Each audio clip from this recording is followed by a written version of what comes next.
DaVo here from the Axiom Body Piercing Studio in Des Moines, Iowa. Located inside Skin Kitchen Tattoo. Coming up next, septum piercing consultations. What you need to know before you get it done.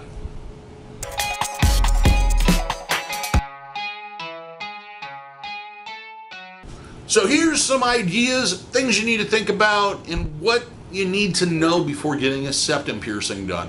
One of the things I always like to point out before I do one of these videos is that I am publishing this in August of 2018. Things do change, new information does come up. If you're getting contradictory ideas from a piercer, let's say 2-3 years from now, it might be a good idea to listen to what they have to say, because things change. So, what are the things you need to consider?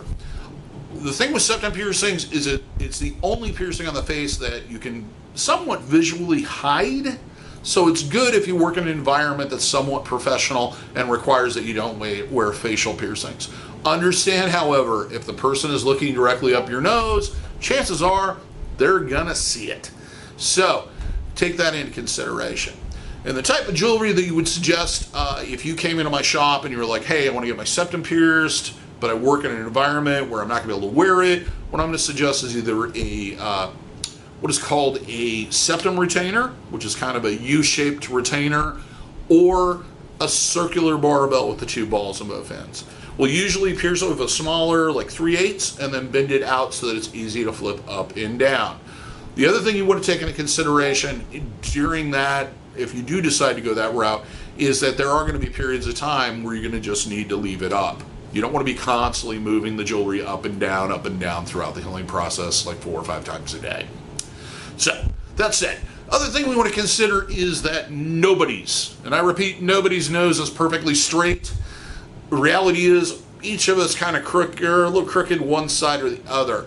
So when we do pierce a septum, we try to appear to be straight or even with the tissue that's around it in the facial structure. However, even when a piercing's done and it looks perfectly fine 5 seconds after it's pierced, the reality situation is the swelling during the healing process can sometimes make it seem a little bit off one way or another. Also, sometimes it'll stay that way. It may require you doing a daily exercise of slightly kind of applying pressure one way or another to kind of get the piercing to straighten out a little bit for you. So what's it going to take to heal it? What are some of the constrictions and so forth? Average healing time is roughly 8 to 12 weeks, during which you're going to clean it twice a day in the shower using a mild antibacterial liquid soap, also doing hot compresses or soaks with warm water and sea salt twice daily for 10 minutes. Cross-contamination prevention, common sense stuff. Wash your hands before you handle it. Try to handle it by the ends wherever possible. The only time you need to have any contact with the piercing is generally when you're cleaning it. That's one of the reasons why we don't want you to constantly be flipping the jewelry up and down. It needs to only be done once or twice throughout the week. Also, keeping your environment clean, clothing, bedding, towels, anything that may come in contact with it. Not submerging the piercing in bodies of water you can't control the quality of, which is everything but your own clean bathtub, so no swimming. You also want to keep pets away from it. Do not let them sleep in the bed with you. And no oral contact or exchanging of bodily fluids on or around the piercing until it heals. Other concerns.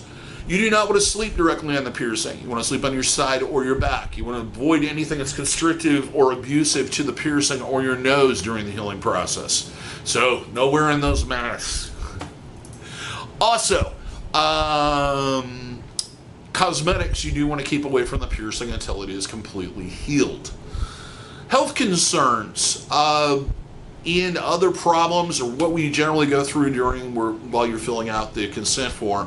To the best of your knowledge, you want to make sure that you're not allergic to anything that the piercer is using, which can involve providine iodine, also known as betadine, Surgilube, latex, rubbing alcohol, or in most cases either implant grade steel, titanium, niobium, or 14 karat gold.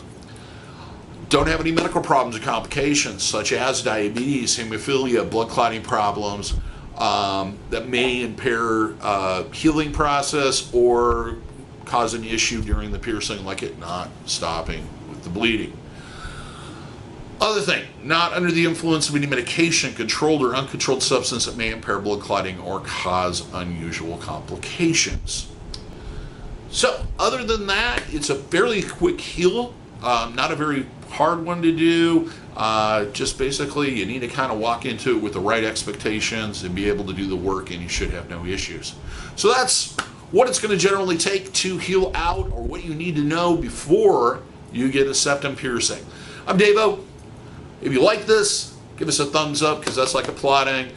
Share with other people. If you have any questions, please make them in the comments below. I'm happy to answer comments and any questions you may have. Also, if you like this video and you'd like to see more of them, including our weekly update where I do my piercing news, and then we do Skin Kitchen. Wesley and Jack both pick out a tattoo that they did recently and kind of talk through why they like it and what they think is important to it. It's kind of cool. Make sure you subscribe and click the notification bell so that you can make sure that you get notifications every time we post a new video. Other than that, you guys have a lovely day, and I hope to see you for your piercing needs in the future.